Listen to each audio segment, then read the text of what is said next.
Hello ફૂડી friends, કૃષ્ણકા kitchen ખજાનામાં તમારું સ્વાગત છે.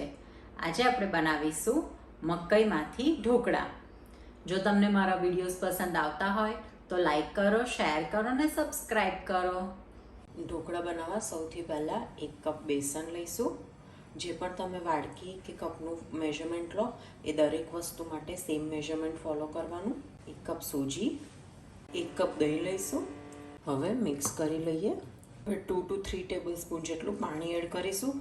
અહીં દહીં મારું થીક છે એટલે મને પાણીની જરૂર છે. જો તમારું દહીં થોડુંક લિક્વિડી હોય તો પાણી એડ કરવાની જરૂર નથી. પ્રોપર મિક્સ થઈ ગયું છે. હવે 15 મિનિટ સુધીને ઢાંકીને એને રવા દઈશું. 1.5 કપ જેટલી મકાઈ લઈશું.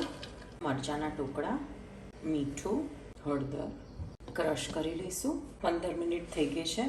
હવે આપણે મકાઈનું ક્રશ આપણે અંદર એડ કરીશું. હવે મિક્સ કરી લઈએ. એડ કરીશું 1 ટીસ્પૂન જેટલો ઈનો, હાફ લેમન સ્ક્વીઝ કરીશું. મિક્સ કરી લઈએ. ગ્રીસ કરીને થાળીમાં ટ્રાન્સફર કરીશું. હવે એને સ્ટીમ કરવા મૂકી દઈએ.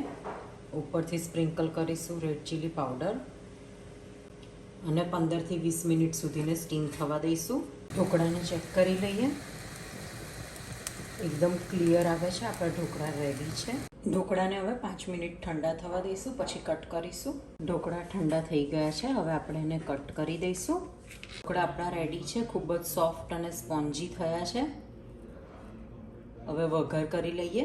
કઢાઈમાં 2 to 3 ટેબલ સ્પૂન જેટલું સિંગ તેલ લઈશું. રાઈ, મીઠી લીમડી, તલ. હવે ઢોકળા લઈશું. હવે મિક્સ કરી લઈશું. રેડી છે આપણા ઢોકળા. સર્વ કરી લઈએ. હવે લાસ્ટલી ધાણાથી ગાર્નિશ કરીશું. તો રેડી છે કોર્ન ઢોકળા.